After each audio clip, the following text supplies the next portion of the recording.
fellow citizens, I'm Thale Crow, and welcome to another edition of Channel 27 News. There has been a ton of news this week for us to talk to you about. From the release of the Update 3.7 to the live servers. That's it. Woo! That's it, baby. Yep, 3.7. right. Here we come. Love it. Here we Here we come. come. To Star Citizen's birthday last Friday, but don't worry, we won't make you listen to us sing again. Oh my God, thank you. Not to mention a host of topics in between, so strap in, folks. You're in for a ride. That's right. But before we get started, let's check in with my fabulous two co-hosts, 10 Sigma and Parswell. How was your week, guys? You guys looking forward to today's show? Yeah, it was yours, 10. Oh, it was great. Looking forward to being here. We got a lot of stuff to cover today. I mean, this is going to be a great show. We do indeed. I am excited to be here with you guys tonight. I'm happy to be here too. So let's get the party started, shall we? Oh yeah. Let's get this party started. I am ready. I'm ready. And I hope you're ready, folks, because we want to hear from you. So if you have any questions or comments, type question in the chat surrounded by brackets, and those will go directly to where we can read them and answer your questions right on the air. We'll go through them towards the end of the show there. But if you have any questions and you think of them while you're offline, you can always click the link below. It says viewer questions and submit your question there, even if we're not live. So always think of questions. The Channel 27 giveaway for the Star CitizenCon for the let's try that again.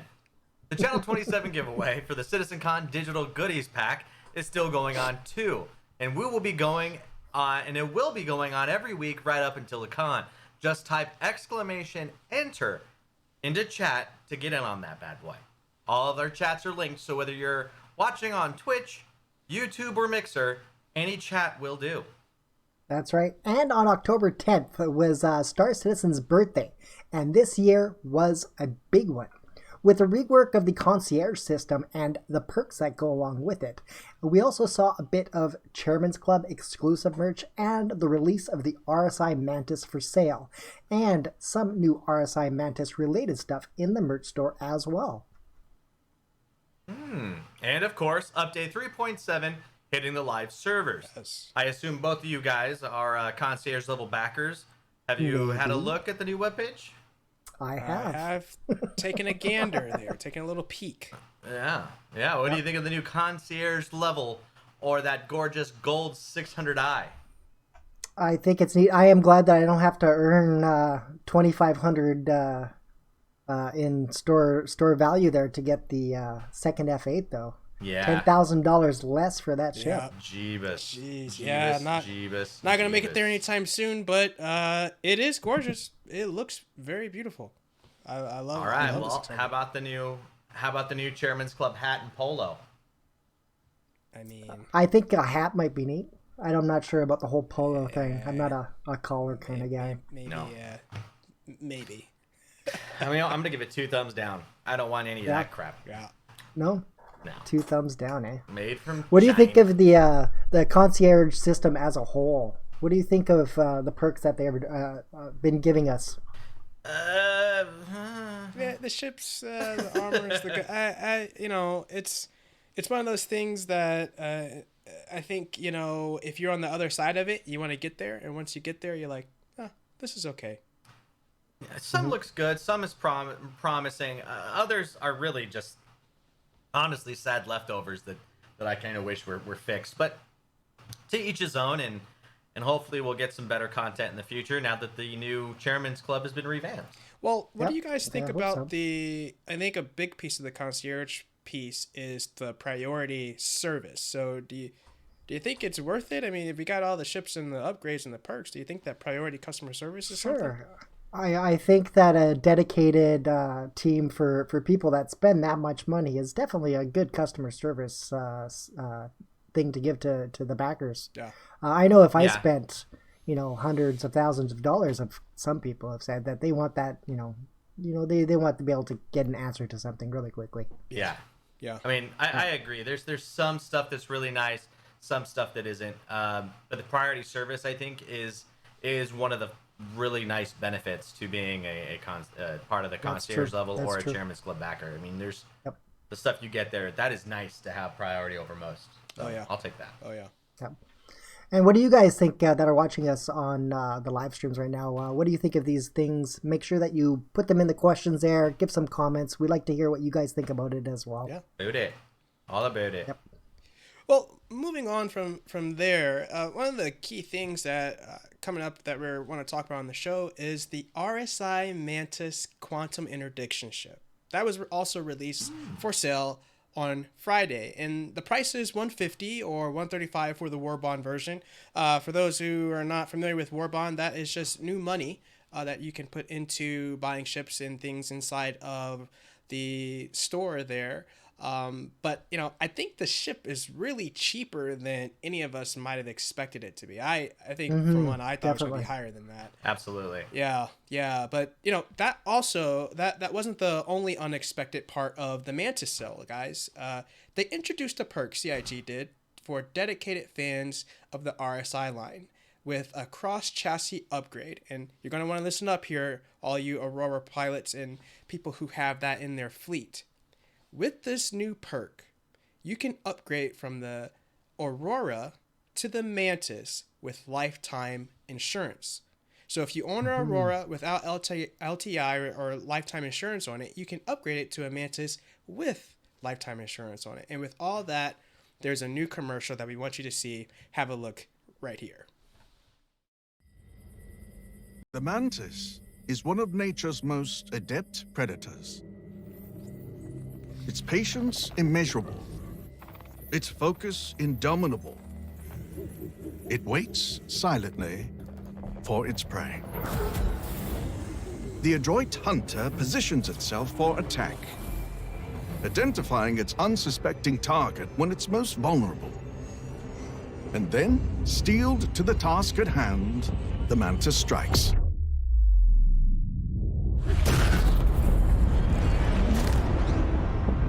Its prey never stood a chance.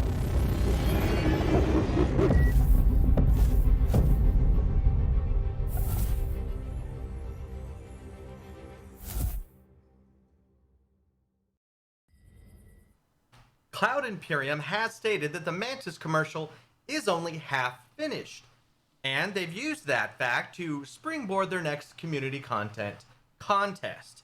This newest competition is for the second half of that commercial. What happens next? Does the Mantis attack? Does it hold the Caterpillar until reinforcements arrive for either side?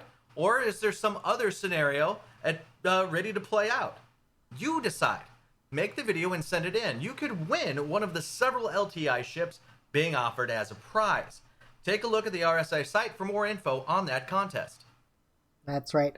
Along with the Mantis, we got a new t-shirt and RSI mousepad in the merch store, as well as several new ship packages that contain the Mantis that we got to be able to get our hands on as well. Oh, and not to mention the in-depth Q&A session that Star Citizen Live did just last week.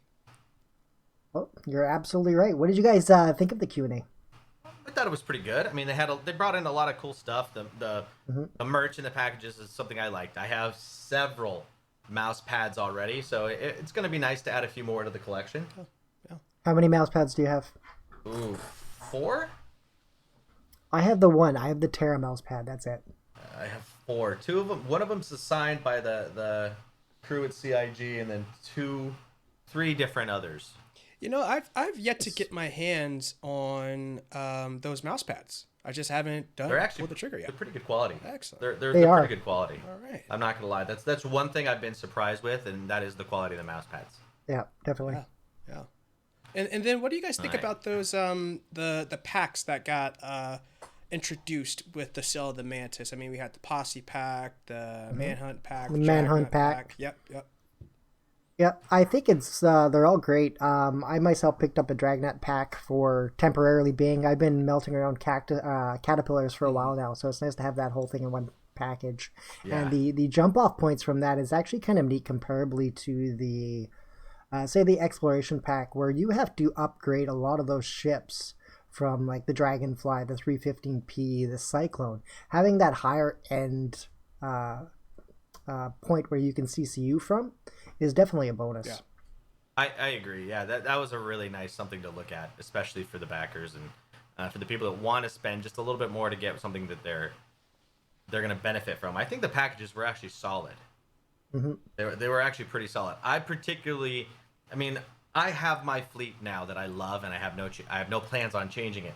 But looking at some of those packages definitely made me consider it. So kudos to CIG for actually putting something together that could make a lot of people who thought maybe this isn't the right move now consider maybe it's time to reconsolidate and reorganize my packs. That's an interesting point, because I wonder if this will, you got to think at the release of concept ships, and for however long that CIG will be doing this, you have to wonder if this will become more of a staple in that kind of concept ship sale, where not only the ship goes on sale, but bundles surrounding the use of the ship, or just bundles surrounding the ship itself will be put together. So I wonder, I would love to at some point see what the revenue was on this and how that might inform some of CIG's decisions moving forward as they continue to do some of these concept ship sales. Yeah, Thale, what do you think? I don't know too much about how long you've been in the game, but we've seen them put up similar packs, such as when they brought out the Vulcan, they brought out the Wrecking Ball crew. So it's something that they have had before. So it definitely has fallen into like a previous pattern of what they've done. Yeah, I think that the great packs that they introduced, I think they're going to be very popular and making people consolidate down to where they want to be. Yeah. And it's also nice to point out that all of the above, or all of the ship packages, rather, and CCUs include the flight suit and a helmet. Only if you bought it War Bond. Yeah. Oh, only? Okay. Yeah, the Dragnet pack, even though it is an LTI package, you do not get the flight suit and the helmet. Wow. So I lost that melting a Mantis. Oh. But that's okay. It's in buyback. I can always get it back. Shame. What did you guys think of the new flight suit and helmet? I think cool. I think it's sleek. I think sleek. I do. I think the aesthetic of it matches the aesthetic of the Mantis. Which I guess it just works together. I hadn't seen something like this happen before, so I wonder if it was a way for CIG maybe to sweeten the pot a little bit for those who are concerned with more of the aesthetics. Oh, totally would have. But you know what would have sweetened the pot even more? What is it? Ooh. Had a armor set that you could buy in the store as well. Yeah. Separately. For example, you got the flight suit. You got the flight suit, but the armor's like an extra $10 for the set. Yeah. That would have been kind of cool. Yeah. That would have made people buy the Mantis just to get the flight suit. Yep. Yeah. I mean, there you go. That makes sense. Yeah. That would have been really cool. That one's a free one for you, CIG, if you are watching. Wink. Moving right along. The ship showdown has reached its conclusion with the Drake Caterpillar taking top honors. However, we still don't know exactly what that means. Cloud Imperium has decided to hold off on those details until CitizenCon, where they've said that they would reveal just what it means to be the community's most loved ship. That's right. For those of you that were a little disappointed with the results, hoping that your favorite ship would have been the one that came out on top, not to worry. CIG has also stated that the 4 top ships that were in the showdown will receive Best in Class at this year's Citizenship Expo. What do you think that means? And do you think we're going to get Expo in-game again? And where do you think it will be? I mean, ArcCorp or Hurston? I think it's going to be ArcCorp. I got to agree with Pars on that one. Yeah. It's going to be ArcCorp. Why would you want to do an event like that, a ship expo, on a junk planet? Yeah. Do it in the lap of luxury in a city. The expo itself, you could put that anywhere, so it really can go anywhere. Where do you think the door will be? That's what I'm saying. I think it's ArcCorp. I think no. In Hurston, you had that little area where there was international flights that went off, right? Year, yeah. Right. Where are they going to put that in ArcCorp?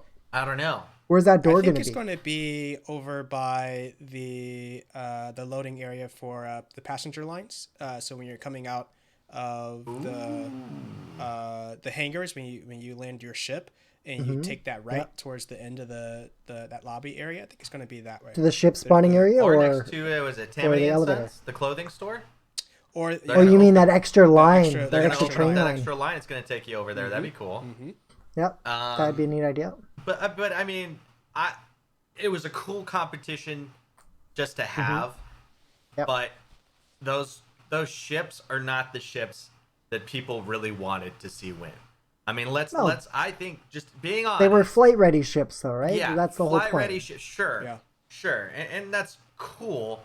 But those aren't the ships that people are gonna go, ooh, wow, they really won. Nah, I mean, Carrick would have won hands down, and I think that they're kind of short selling it, making you kind of pick and choose. Now I gotta wait a year when CitizenCon is going to be just before the release, you know, a 3.8 maybe. Well, think about it this way. Do you think that maybe this contest was a little rigged? A little maybe?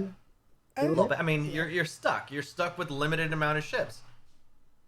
And Do you think it was forced? I don't know. You know, I don't know if it was forced. I don't know. I wouldn't go as far as to say it was forced. What I will say is that if you put it in the community's hands, you're going to get a very, very eclectic group of results. It's going to be across the board. And so, Sure. So I think that, but for example, if the Carrick was in there, you would know that that would be hands down the winner. If the Terrapin was in there, it would beat the Caterpillar. right. Yeah. There you go. I mean, I agree. Even right now, the, what is it? Starfarer. Not Starfarer. What is it? Star Runner. Star Runner. The Star Runner would beat it. The Star Runner would be, I think that would be right up there next to the Carrick. Yeah. Yep. So, I mean, it's kind of, you can kind of go both ways. So we'll see. We'll see. Who knows? Maybe next year when they have another, we'll have another one. They'll have more ships ready to be looked at, and there'll be more winners, and might be a little bit different next year. Yeah. That's true. little bit That's more true. We'll just have to find out what happens in the ship expo. Well, that's going to be the thing. We're going to figure out how does it all tie together? Because right now the community's in limbo. Yeah. It was this thing we did, and now we don't know what's going to come of it. So I think CIG has some explaining to do, and to make it all worthwhile, if it's going to be something that the community is going to be interested in next year. So I think okay, that's true. You know, I think going forward it'll be something to keep an eye on. But speaking of the ship expo, we have a new teaser video as well, adding to the hype that has most of us counting down the days to CitizenCon. And it seems that Jax is back. That's right, folks. Mr. Jax McCleary, the Galaxy's most trusted name, is back this year with a new trailer from Whitley's Guide. Let's take a look.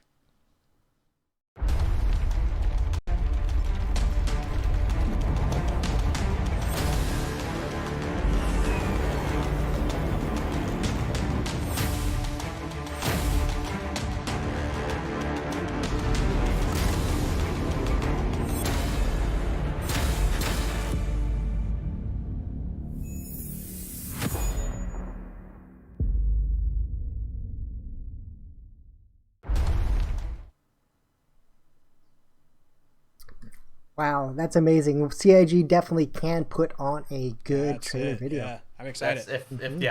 They're definitely brilliant when it comes to making their videos. Marketing. That's right. But the video did have the showdown renners in it, so that's what's led a lot of people to believe that this may have been rigged.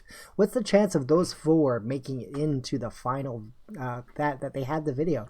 I mean, we'll see. It's possible. I would err on the side that they had all the assets ready, and when the final four when that bracket was solidified, they dumped it all in there. You know, I would think more that it was rigged if it was one ship, and it was the winner that was there.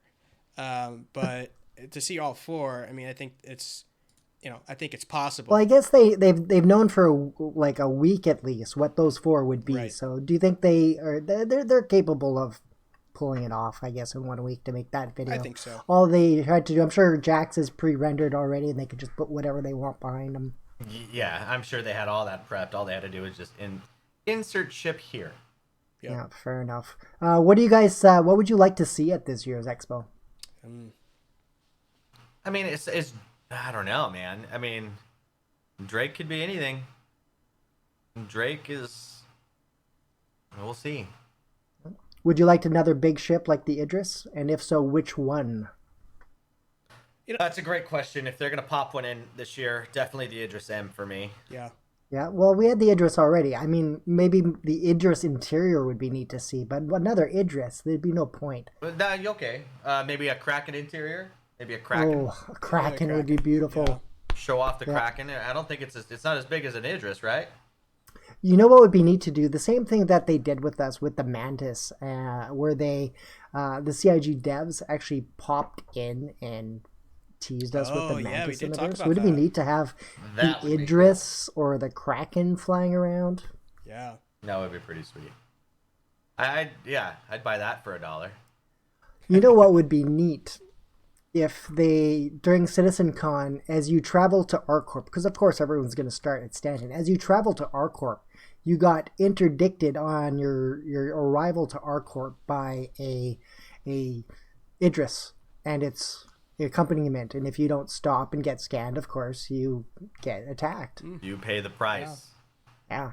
And then if you try to engage it, there's absolutely no way you get through it. No like way. It's a con. No You're way, gonna no get how. obliterated. Absolutely. People Just will try to shoot capitulate. it. If the people will Oh try no, to no shoot doubt. it. People are gonna try, but they're gonna make that thing that thing is gonna be so OP. Mm-hmm. Oh, yeah. It's just gonna wipe you clear off Yep. the verse. So we'll see. And how it plays. even to add a little bit of the criminality system, if you've already earned, like, the patch just dropped, right? And if you've Yeah. already earned your crim status, you're gonna get killed. Yeah. Make It's those gonna get criminals rough. clear their crime stat before they get Yeah. there. Before it comes Right? to the expo. Yeah, I get that. Yeah. Yeah. That would be kind of cool. You have to work your way to the expo. Yeah. It'd be fun. Yeah. Who knows? We'll see. We'll see in a couple months. Or how long is it now? How many? Well, it's end of Jeez, October. coming A up few shortly. weeks. Yeah. It's November, is it weeks not? now. November, It yeah. is. It's November, Less than so- 1 month, isn't it? Coming up next month. Less than 1 month. What is the day of CitizenCon? Unfortunately, I'm not going to be able to make it all the way out there, so I'll be watching. I will be watching as well. Shame.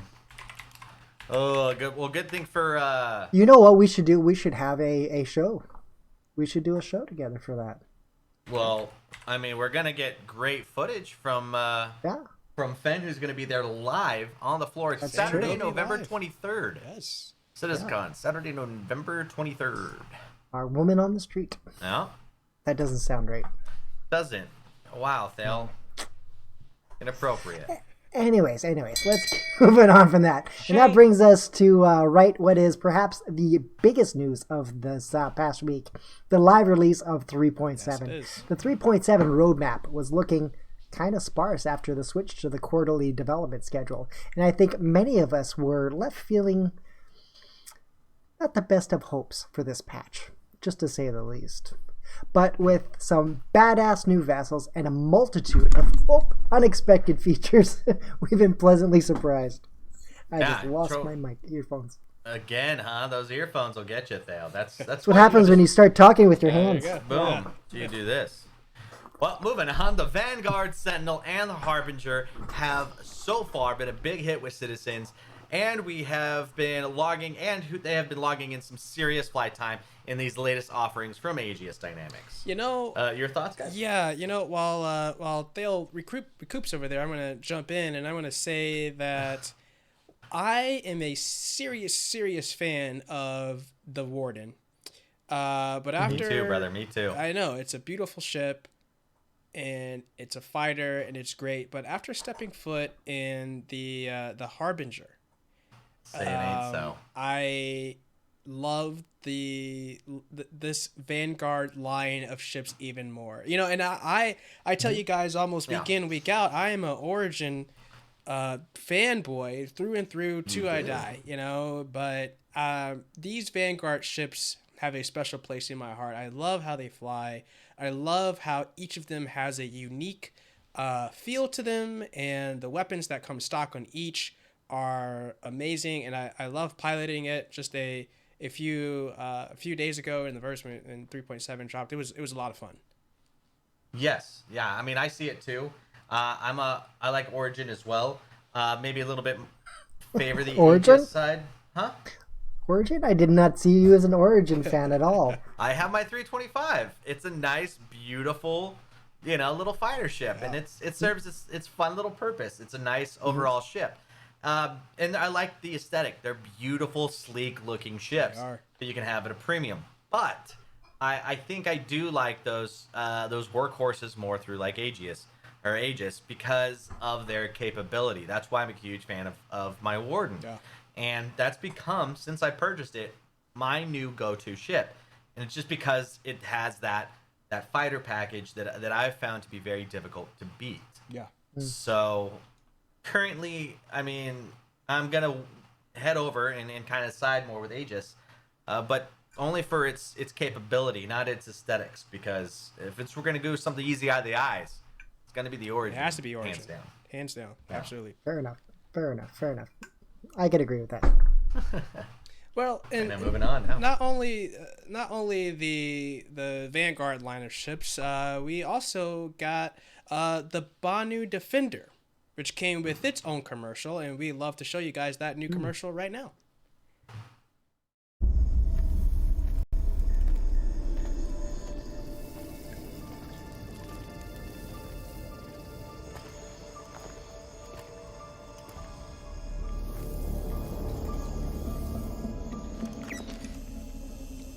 You sure this is the right place? Moss has never steered us wrong before. All right, good enough for me.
Jackpot.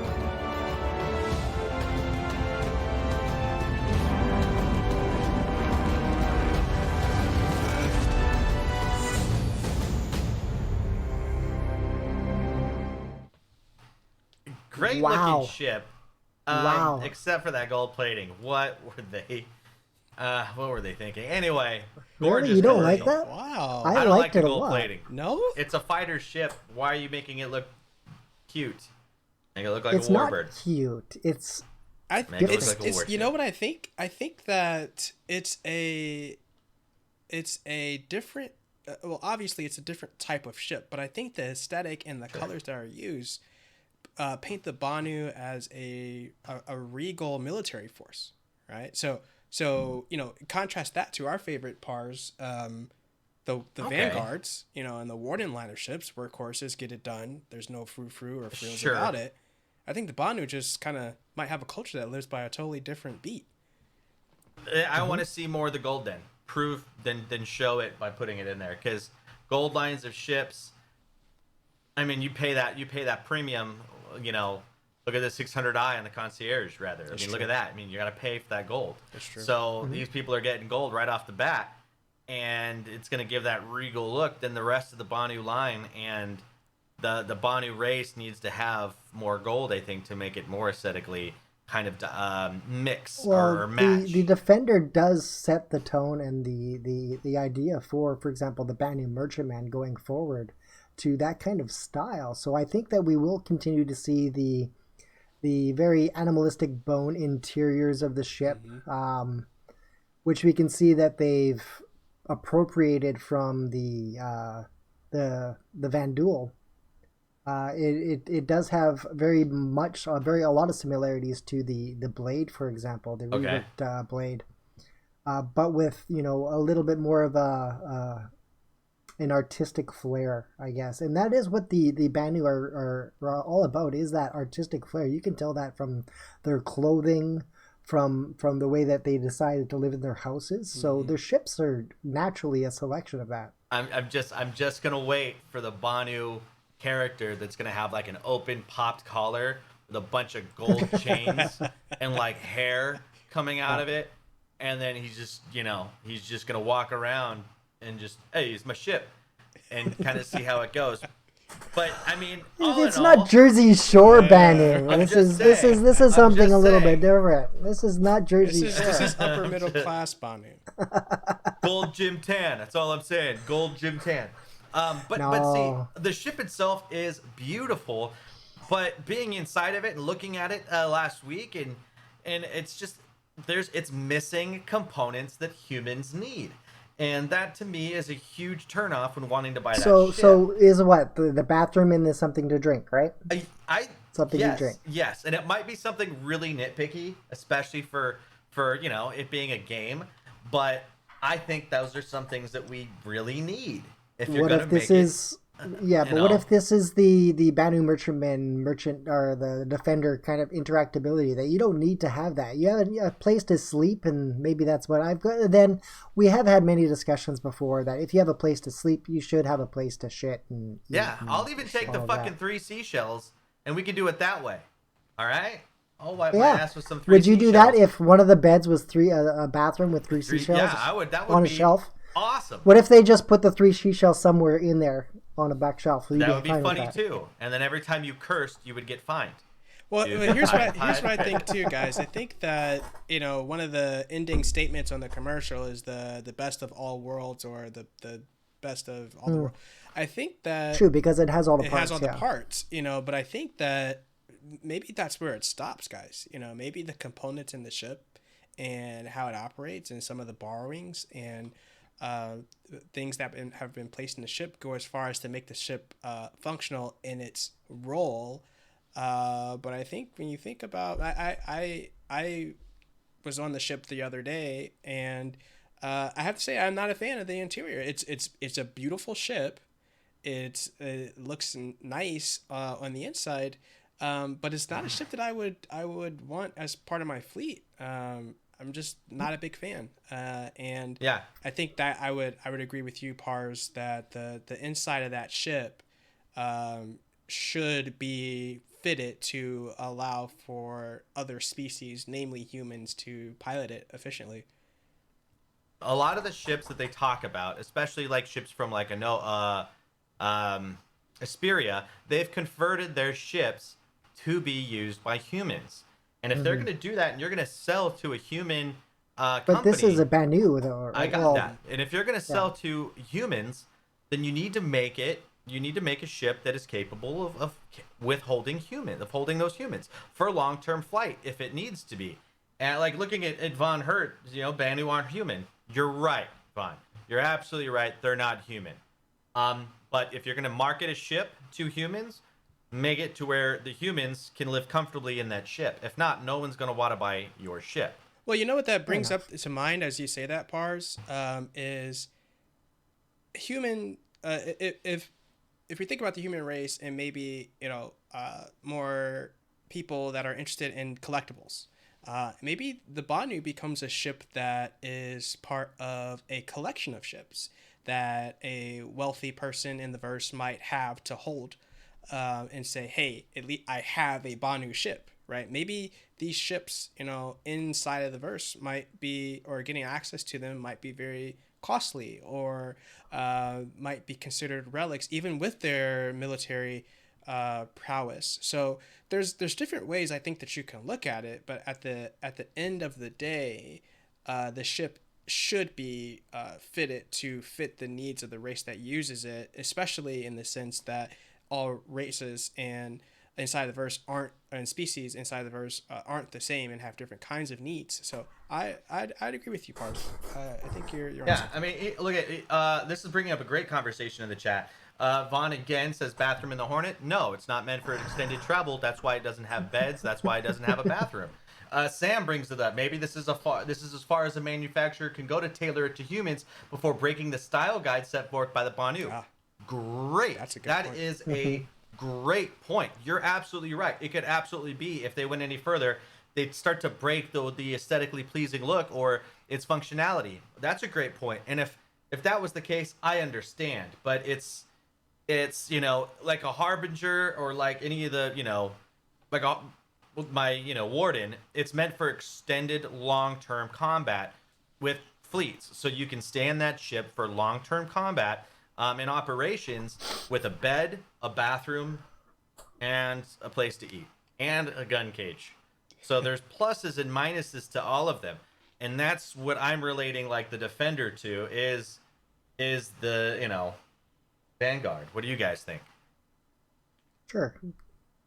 I can understand that. But again, we don't know if it's a long-range ship.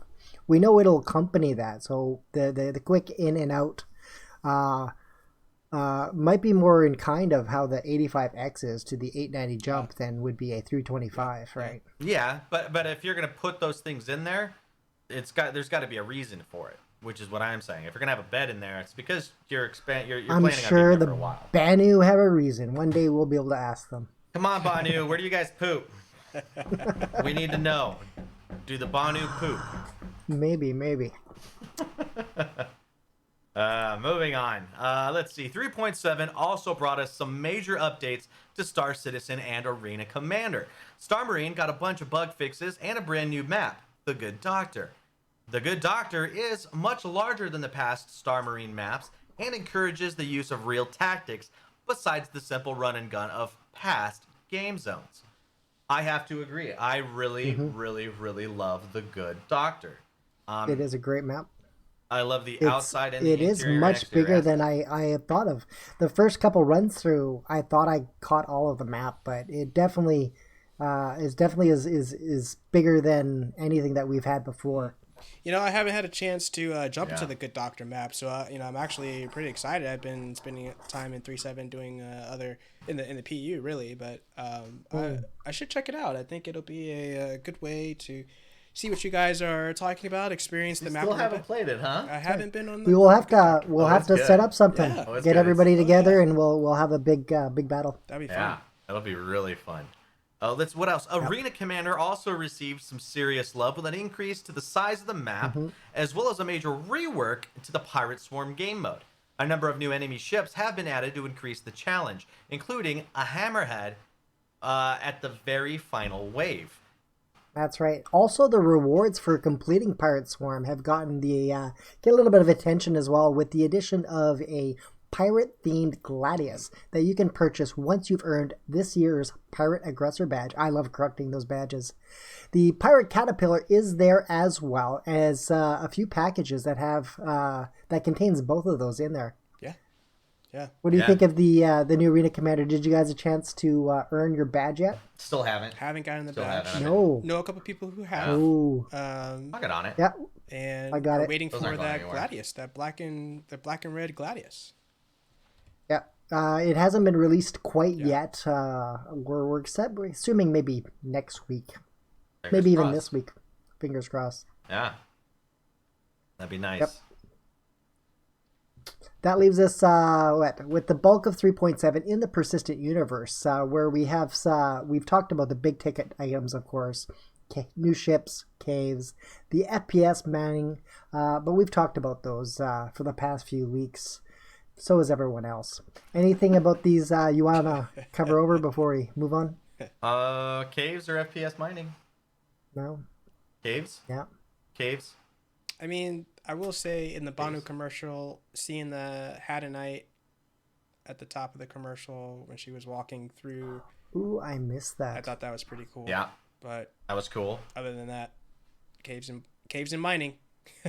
I have yet and to mining. find a person that I've been trying to recover in any of those missions in the caves. I have yet. I continually get lost.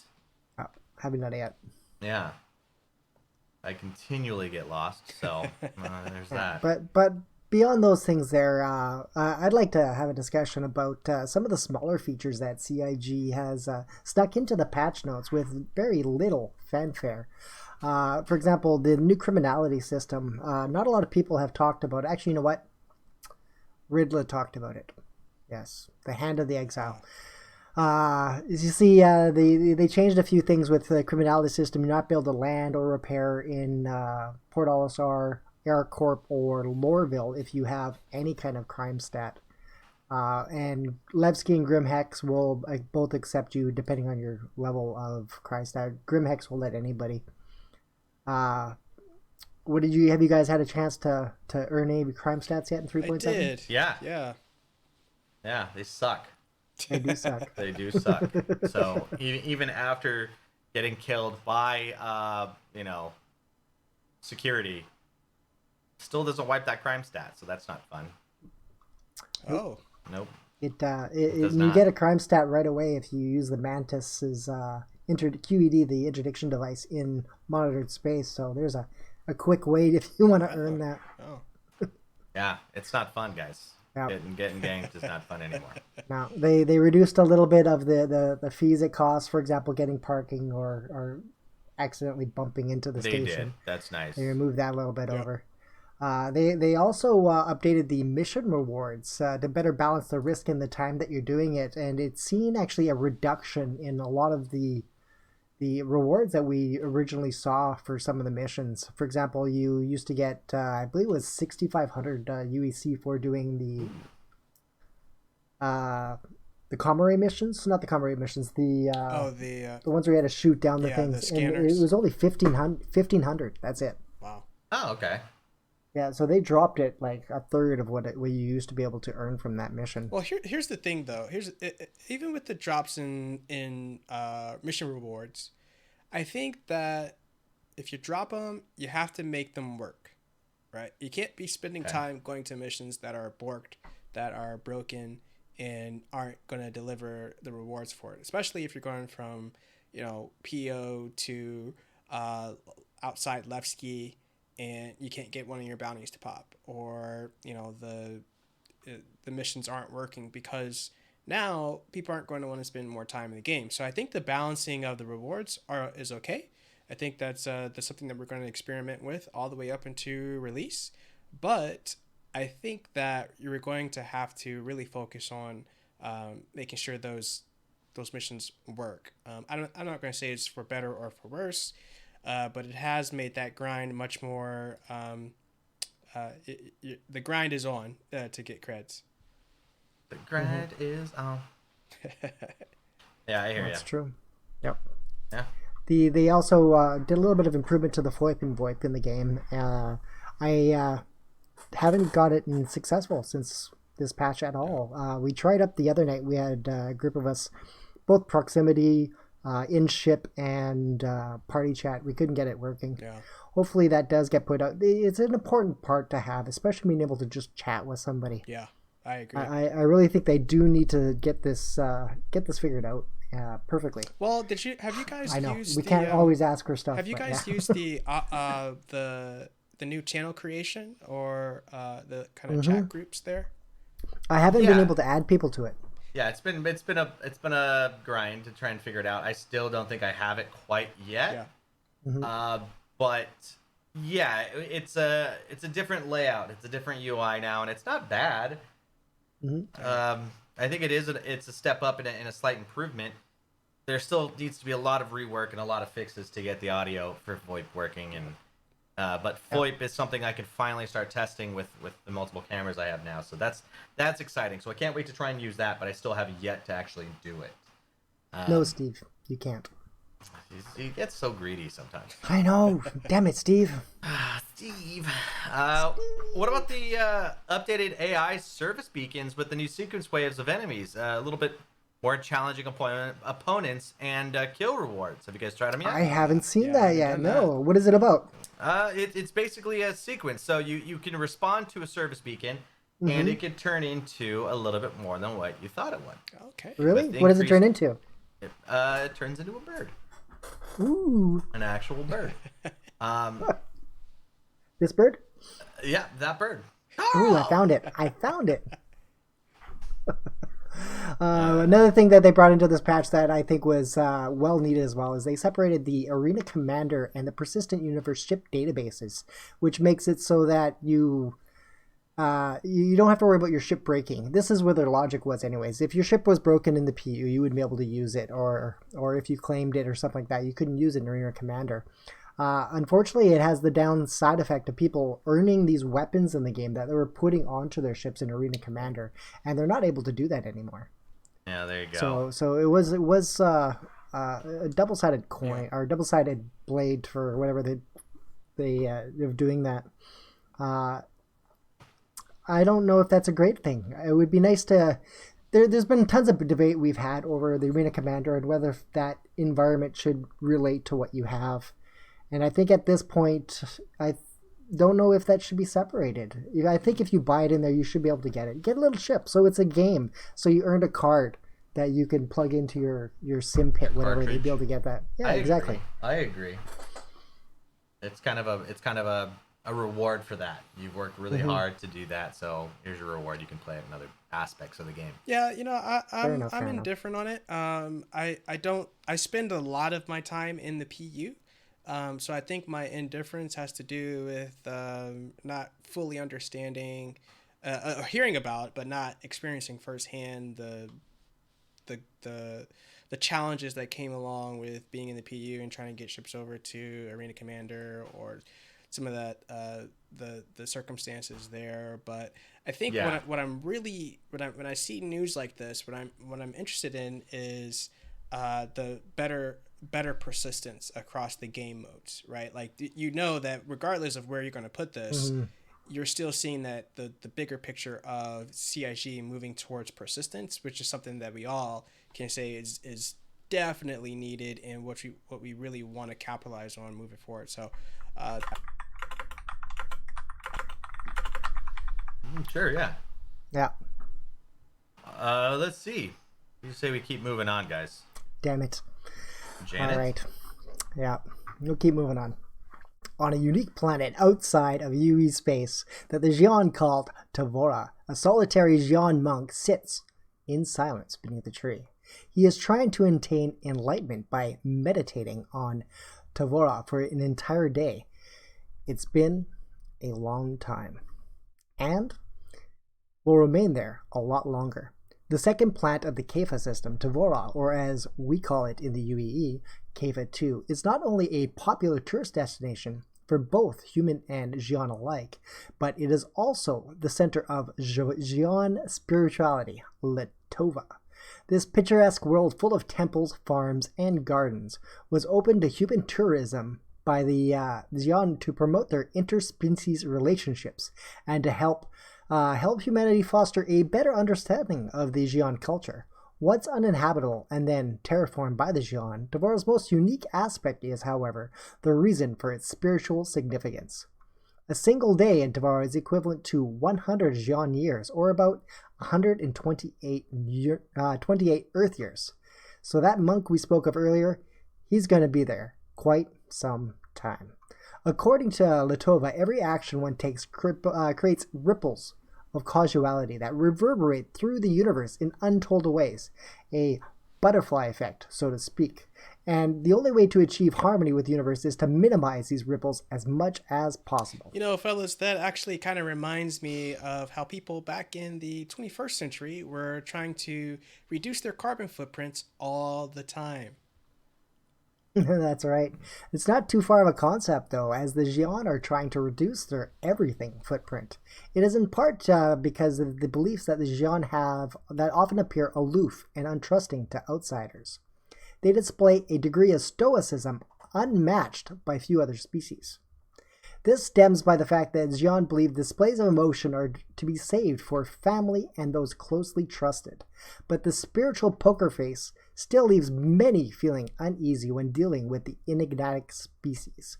Not all Xion adhere so closely to these doctrines, though.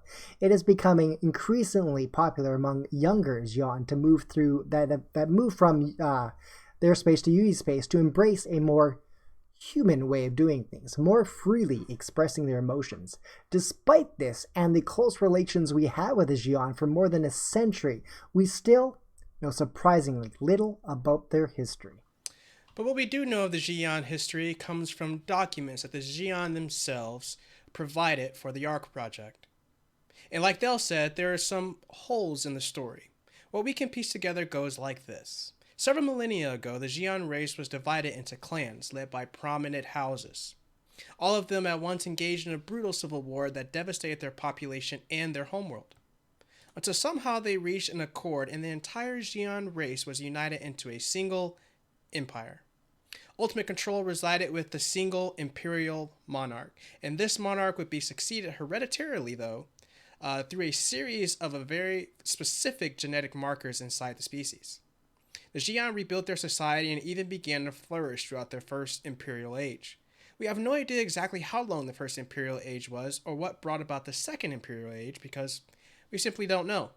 But what we do know is that the second imperial age saw increased expansion of the empire. The Xi'an were reaching out further and further into the verse, and this expansion seemed to be going well as the Xi'an made contact with the species we call the Kurthak. Now, the Xi'an have been particularly guarded with the info about the Kurthak and what they refer to as the Spirit Wars. But what we think happened was that the Xi'an and the Kurthak began friendly relations with trade deals and cultural exchanges happening all the time. However, as the Kurthak feigned peaceful intent, they were secretly gathering intel on the Xi'an. And in a move that took the Xi'an completely by surprise, they attacked, kicking off the Spirit Wars. The battles between the Kurthak and the Xi'an went on for some time, with the Kurthak showing only a small advantage. It was still anyone's game. Until in a single, perfectly executed precision attack, the Kurthak managed to kill not only the Emperor himself, but the entire royal family. And they took over the Xi'an homeworld. With the Emperor and every single Xi'an who carried the genetic markers to succeed him dead, the Empire was plunged into complete and utter chaos. This is probably a big part of why the Xi'an are so mistrusting of other races, sometimes bordering on xenophobia.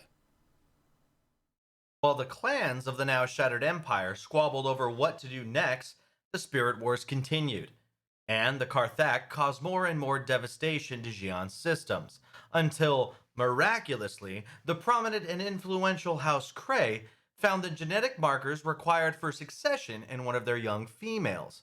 Although few Xi'an actually believed the ruse, they all agreed something had to be done. So, still an infant at the time, Emperor Kree was crowned.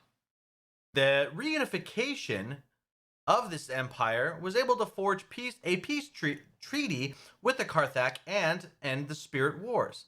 Under Kree rule, the empire began to rebuild and impose a strict restriction on any exploration through jump points and could once again put them in contact with the Karthak. This forced Xi'an explorers in other directions, eventually leading them to us. When, in 2530, a terraforming group from Gaia Planet Services came across a planet they thought unclaimed and began to terraform it. Without UEE authorization, I might add. The Xi'an, whom already had claimed the planet, quickly captured the group of terraformers and held them captive aboard their fleet as they sent an envoy back to UEE space. The UEE quickly responded with a fleet of their own, and, after a brief standoff, an agreement was reached and the hostages were released. The incident, however, began a cold war between the two species, which has lasted for centuries. The UEE estimates that the Xi'an armed forces puts their number of standing troops at about 16 million. It should be noted, though, that military service in Xi'an Empire is compulsory, so every single one of them has military training and can be called into service at any time in their lives. This means the Xi'an have what is potentially the largest military in the known universe. Despite this, and as far as we know, the Xi'an have never been the aggressors in any conflict they have ever been involved in. That didn't stop the Messers from painting them as something to fear, however, using Cold War propaganda to fuel the military effort and consolidate their own power. Nor did it stop the Xi'an from engaging in espionage and subterfuge in their own dealings with humanity. It hasn't until the end of the Messer era that the Cold War ended and relations between humans and Xi'an began to warm up. In fact, it is still widely believed that the Xi'an supplied intelligence and material to the rebellion and directly contributed to the fall of the Messers. Their tendency to play the long game in situations like these is most likely attributed to their long lifespans of the Xi'an. It's worth mentioning that the current Xi'an Emperor is the same one who ruled through most of the Messers' time in power, making him at least 400 years in age and still not considered old by Xi'an standards. Since the end of the Cold War, humans and Xi'an have enjoyed peaceful and open relationships, if not entirely friendly. A great deal of mistrust exists on both sides still, but the humans vacationing on Xi'an worlds and Xi'an youth integrating into human society, I don't think that mistrust will persevere much longer. I think that's good to know there, Pars. And now that I think about it, I haven't met any Xi'an myself up close, but from what we've researched here, they seem to be a turtle species. Is that right, Pars? Actually, not turtles. They're descendants of a carrion species, more like vultures or buzzards. Oh, really? Did not know that. Yeah, not reptilian at all. Bam, baby. Bam, finally got to use it. The more you know. Yeah, indeed. The more you know. That's right. With 3.7 out the door and into our hands, we here at Channel 27 thought that this would be a great time to look at the future of what's coming up next with the next major release, patch 3.8. Carrick! Oh, boom. Sorry. Sorry. Bless you. Sorry. Did something come out? Yeah. I think it was I'm looking forward to the Carrick and the Patch, as well as everyone else. It is the verse favorite ship, no matter what anyone says about the Caterpillar. It is the one that is definitely, I think, the most favorite there. We also see Microtech Collection, so a new implementation of clothes up there, as well as Microtech and its moons, which are nearing up their completion, almost 50% done throughout the set there. We got Microtech, Calliope, Cleo, and Euterp. I think Euterp is the pronunciation for it. Are you excited for this new planet? I am. I'm very excited for it. I'm excited to see how it all comes together. From what I can piece together, Microtech seems to be a place of innovation. So I'm going to be very curious to see how the aesthetic there matches kind of the tone and the culture. So I can't wait to land at New Babbage and see what's going on there. I'm excited to fly through the clouds and just have... Isn't that Crusader you're thinking of? It is. My bad. My blunder. Yeah. Okay. I'm excited to fly through Microtech. Stupid. Someone's paying attention. But, I think the question is I think question two, Thale, is what do you particularly think about maybe some of the weather effects that might be present on Microtech? It would be kind of neat. Living in the Pacific Northwest, in Vancouver here, it would be neat to see the colder kind of climate, but still have some vegetation. Hurston is the only thing that we've seen plants on, so it'd be neat to see that kind of tundra and to see if they can really pull off a massive amount of trees. Yeah, baby. That tech will be needed going forward to any forest biomes that we'll be getting in the future. So it'd be nice to see a little bit more variety into what we get to see besides deserts and ice moons. Definitely excited to see a little bit more of that planet and how beautiful it could be. So it's gonna be exciting. I am excited for the planet and for the weather effects, definitely. Well, Pars, because that's gonna be the next standard. Yeah, Pars. I was looking through the roadmap, and I was actually looking near the bottom at the Cortec on them being able to add planetary fog to the planets. So see, that's gonna be cool. That's going to be the thing, isn't it? Yeah, I mean, what they need to do is they need to get that. Instead of having a flat map, having those clouds that we go through, they need to have that depth to them. Yes. It's going to create a definite change, and it's going to, you're right, it's going to give it depth, and it's going to give it, I think, volume, so we can actually see a little bit more, get a feeling of our surroundings a little bit more, of our immediate surroundings. Yep.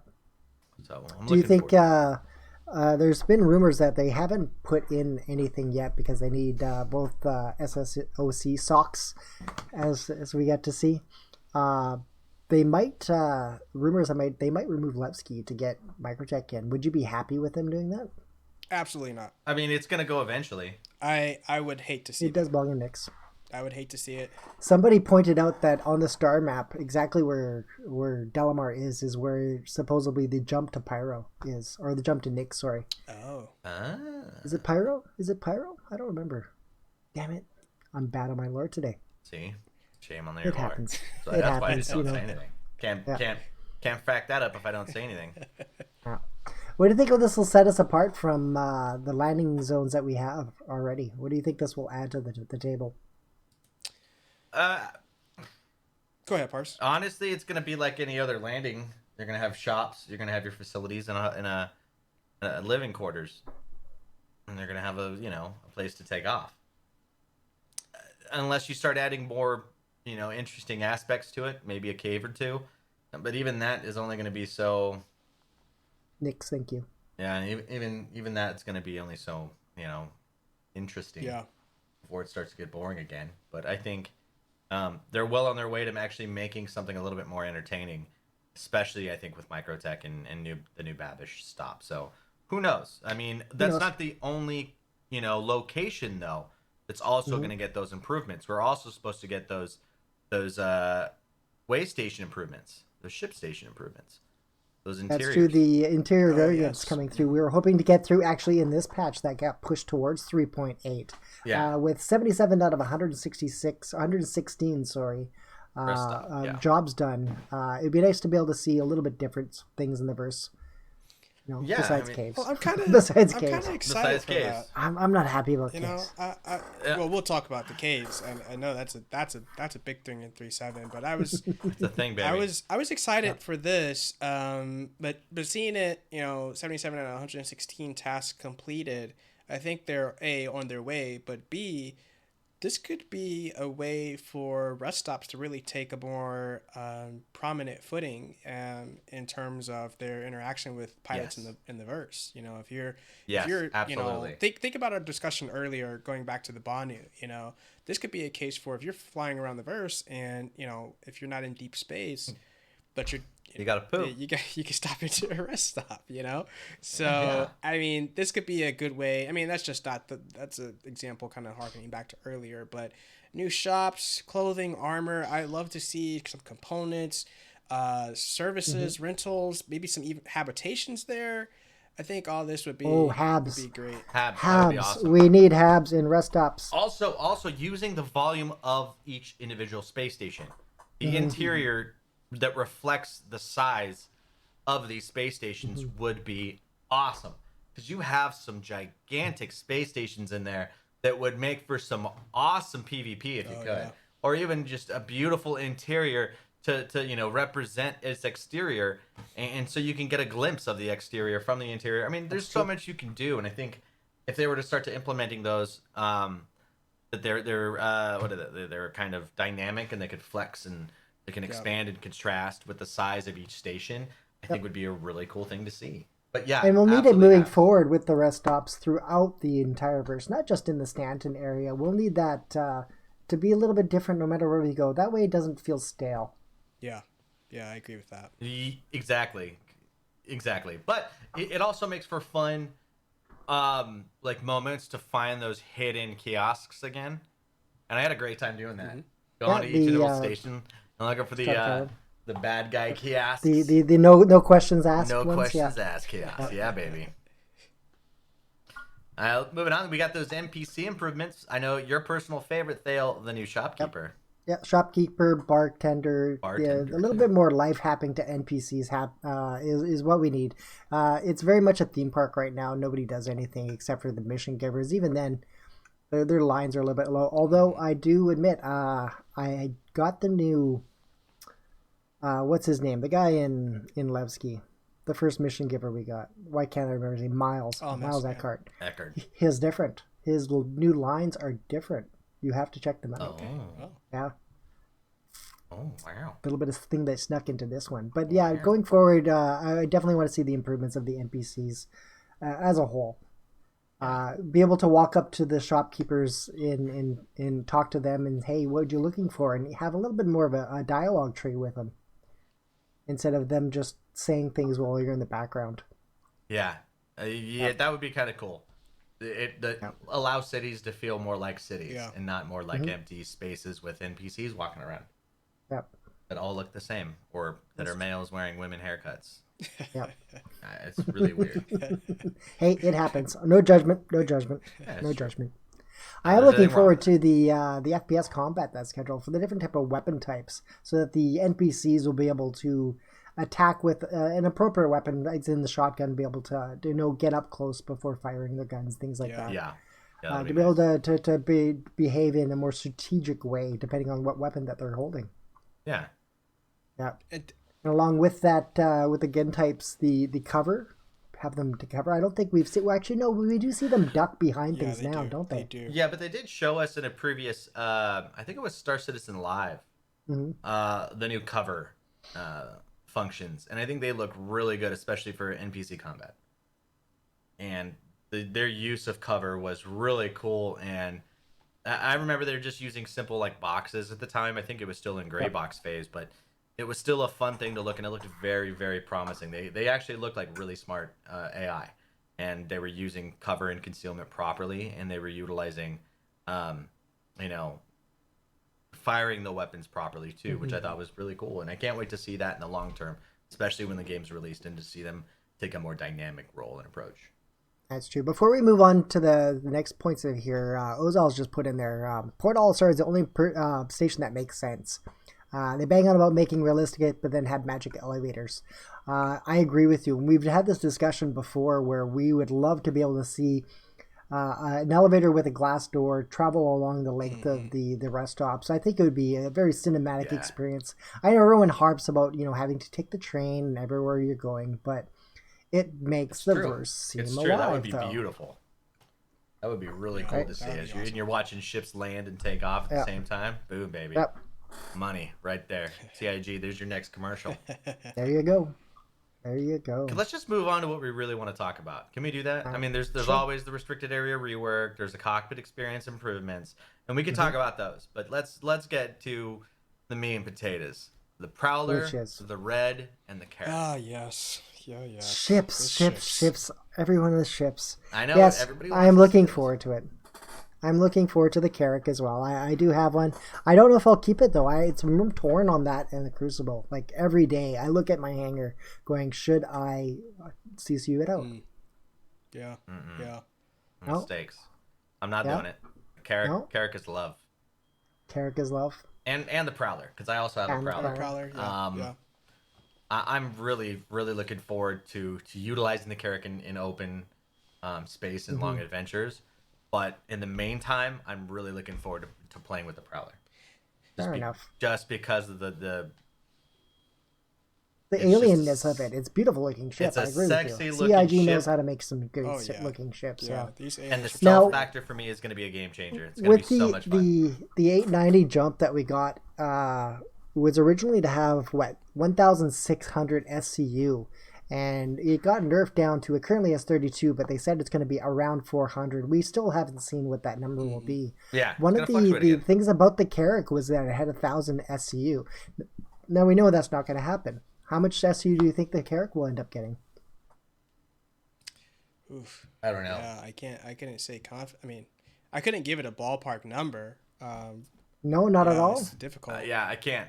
Given that it is slightly smaller than the 890 jump and how much cargo space that's put into, I think I'm going to guess like 200 maybe. Okay. And that's the Carrack you're saying? The Carrack, yeah. Originally had 1,000 SCU on the concept. But that is before they worked out the metrics for what sizes will be. And like the 890 jump had 1,600 and it's down to about 400. Well, so if it's a still third of the showing space, 1,000. Yep. So does the 890 jump shows 800 or 1,600. Yeah. But I mean, we can't trust the page. Not at all. Yeah. Yeah, Felix Remex says 120. Yeah, Hot Odin Sauce, is asking for the specs of the Carrack, and We can go over the specs, but that's on their website. But they're all extremely tentative. These are very old specs that they've already said a Yeah, lot of let's this take a peek stuff real quick here. has changed. The length 123.5 meters. The beam is 63.5 meters. The height is 30 meters. It's a large size ship with 1,000 cargo SCU capacity. Let's see, looking at the hold viewer or the hollow viewer. It's a beautiful looking ship, man. It really is a gorgeous looking ship, but there's not many good specs right now for it. So everything that's on here, I would definitely just take with a big grain of salt and just stand by. We're gonna know a lot later. I know, it looks beautiful from the shots that we got to see of the Carrack. The little Greyhound dash on legs that they decided to move down to. Yeah, it's a beautiful ship. It's gonna be gorgeous, but we just honestly giving out specs right now, it's kind of moot because you're not gonna. It's not gonna be that way. Yeah. But I gotta. Do you think that the Cutlass Blue will make it, or the Cutlass Red will make it? That's what I was going to say, Phil. I think we were talking with some people, and I think we're all over the map on this right now. On the roadmap, it says Cutlass Red is scheduled. I'm crossing my fingers for it to show up in 3.8, but am more leaning to the side that this will get pushed. The Cutlass Blue did get pushed out further, but the idea that they're trying to get the Cutlass Red in the game signals to me that they are trying to make a concerted effort to institute medical gameplay.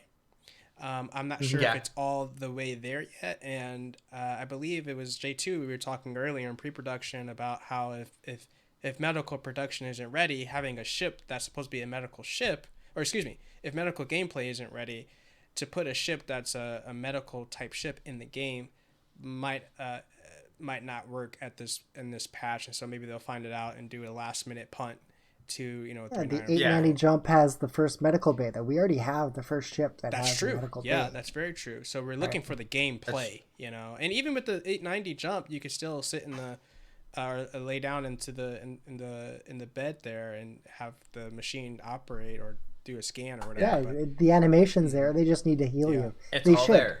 They should lay down in bed. You get healed. Yeah, I think the idea the more is that they want the player actor system to be more fleshed out than what it is. That's what they're waiting for basically. That's going to be the basis of the metagame play is the character actor system. Yeah. The ass. Yes. What are you most looking forward to with the ship? Which out of the three? If you only had to pick one, what would it be? Carrack. Carrack? Yeah. Carrack. Do you think we'll get to see any of them at CitizenCon? Yes. I think so. I definitely do. think so. Yeah. I think you'll Which see. One? If the red, I think you'll definitely see the Prowler and the Carrack. Yeah.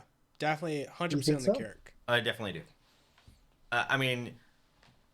Chris Roberts likes to do his little video at the end, their little live demo, and I would not at all be surprised in the basement somewhere in London, underneath or Manchester or whatever, underneath the event center. There's like 30 guys on computers, just gonna surprise everybody. Getting it done. Yep. Yeah. Just ready to Fair surprise, like, oh no, here they come, like a whole fleet, including a Carrack and a Prowler and a Cutlass Red. We're already wishing for the Idris. I don't know if we're gonna get all that. Yeah. Well, you are, but these things are what's in for 3.8, and they're what's promised. And yeah, anything at any time can be pushed, but these guys have had or will have had 6 months to complete these tasks as opposed to those 3 months. So I think Fair enough. I think they're gonna get done. You'll at least see those two, or I'm I don't know. Maybe I'm wishing a little too much. I have high hopes. Yeah. Too high of hopes. Yeah, and don't forget, you guys, if you have something that you would like to talk about the 3.8 patch, make sure you pop and ask us a question. We'll get to those at the end of the show. And if you have not yet, ! Enter for your chance to win a CitizenCon goodie pack. Do it. I'm doing it right now. Yep. Boom. But yeah, let's keep moving on to the core tech that they had. We talked about the planetary ground fog already. And there's also atmospheric tech improvements which are scheduled, which will be the basic improvements to the atmosphere will include stability improvements to reduce certain artifacts, which we can currently see at different view position, and also includes the incorporation of additional density layers to capture effects like ozone at high altitudes and result in a more natural looking sun at sunset on planets. The general improvement in color reproduction will also be investigated. Now, everyone does love to take a sunset picture or sunrise pic, so this will definitely push what is it called? Screenshot Citizen a little bit more. I think it's going to be crazy because it already looks gorgeous. The game already looks freaking gorgeous when it comes to that aspect of the planet cycles. So being able to improve it, you guys got some shit up your sleeve, and I can't wait to see it. It's basically what I'm looking at CIG right now. Absolutely. That's going to be crazy. Absolutely. Yep. So that's promising for sure. Definitely. Let's see. Anything else? Final thoughts, guys? I think it'll be a good patch. I do hope that with the staggered development, that it does get in on time, and we will be able to see more improvements getting to where we want for the end of the year. And I think to wrap this up from my thoughts, I think that 3.8, the question can be asked: is it a little light? Is it too heavy? What's the sentiment here? And I really think that CIG with the their public announcement on staggered development, they're going to use these patches to the end of the year, even into Q1 2020, to figure out how this change of pace works. So I just hope that they figure out what rhythm works for them, that they do kind of deliver on what they said they would deliver, and that staggered development does indeed help them do that. Well, touching on what you said, 3.8 is pretty heavy. But I'm looking at what we got this patch, 3.7, a little light. Mm-hmm. So they could be adjusting to put all these eggs in a much larger basket in 3.8 with a little bit more refinement, and I'm okay with that. So, I mean, I'm hoping and I'm praying that the 3.8 can be just as enjoyable as 3.7 is. And I think that they're going to be able to pull through. Fingers crossed. And you know me, I'm always the negative Nancy on the show. But I think under these circumstances, from what I've seen in 3.7, they're turning my mind around. So keep it up, boys and girls. Keep it up. Yep. Let's see. Well, we've reached the point in our broadcast where we check in with you and address any comments and answer all your questions in the AMA Q&A segment. Let's see what we got. All right. Let's start it off with Craig. How far back in history do you have to go before it's considered archaeology instead of grave robbing? That's a good point, Craig. At least several generations. Yeah, at least. I'd say a good 500 years, half a century or half a millennia. Yep. Let's see, Todd, you want to do that? You're up next. Whoever's next. I'll take Todd. Go for it, I'll Ted. say it. All right. Fucking hell. All right. Well, Dale's going to get situated. Todd says, in order to fall asleep, you have to pretend to be asleep. I guess that means closing your eyes. Thanks for that. Brilliant, Todd. Yeah. Brilliant. Excellent. Thanks, Todd. All right. Greg says the Swiss must have been pretty confident in the chances of victory if they included a corkscrew on their army knife. Yes. Yeah. These are statements. There you go. Yes, definitely. Thank you for that statement. Aaron, why do you say hair when referring to lots of hair, but say hairs when referring to a few? Great question. I don't know. Ooh, we got a celebrity here next. Ooh. Who's next? Who's doing that? Who wants to read the celebrity? That's Tense. Tense, get the last one. I'll Go take for it. the last celebrity, dude. Mr. Tom Hanks is in the chat, everybody. Asked a question. At a movie theater, which armrest is yours? All of them. Boom. There you go. Yep. There you go. Even the ones in front of you. Yes. All of them. For your feet. For your feet. All right. Well, that was great, guys. Thanks for your questions. Up next, we have our organization news. Anything interesting going on with Sigma Ventures or Vector 27 this week, guys? Anything? At SVH, we are anxiously, or I should say not anxiously, but furiously building our cash reserves. We have our pilots flying the bursts and escort missions, and we are making credits with the with the new patch here. So we're excited for that. And like I said last week, be on the lookout for Shadow Moses. We have had a few negotiations with them, none of which have been very fruitful, but we are just encouraging everybody with any information to reach out to SVH and to fly safe. So that's it from our end, and we are continuing to fly. So we're doing well. Cool, Nice. cool. And with Vector 27, we have coming up on the 21st our town hall meeting. It's where we get to invite people to join us and hang out with us and learn what it is that we do. Feel free to hang out with us. Pop into Discord if you have not yet.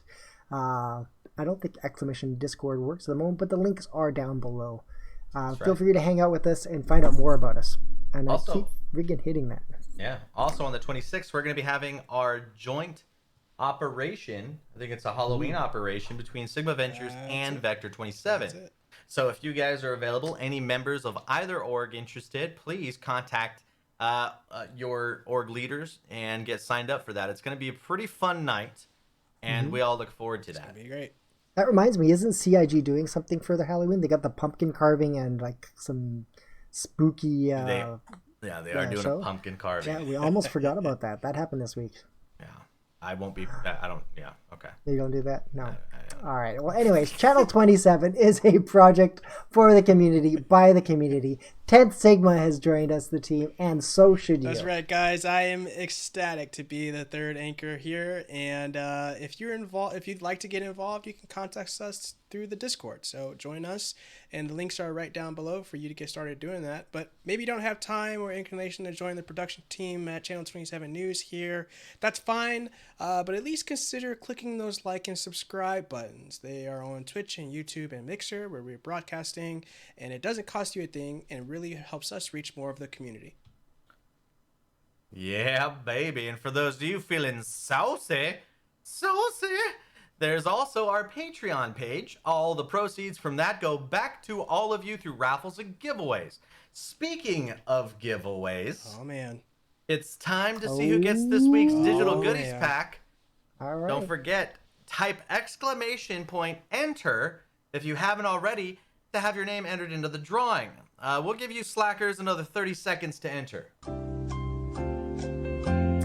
going to be exciting. It's gonna be a We're good giving one. away these every week until CitizenCon. So hang out with us every week. Digital goodies, baby. Do it one more time. That's right. Good luck, everyone. Oy. See, 30 seconds up. Are they That's up? about it. If you Yeah. have, all right. And the winner is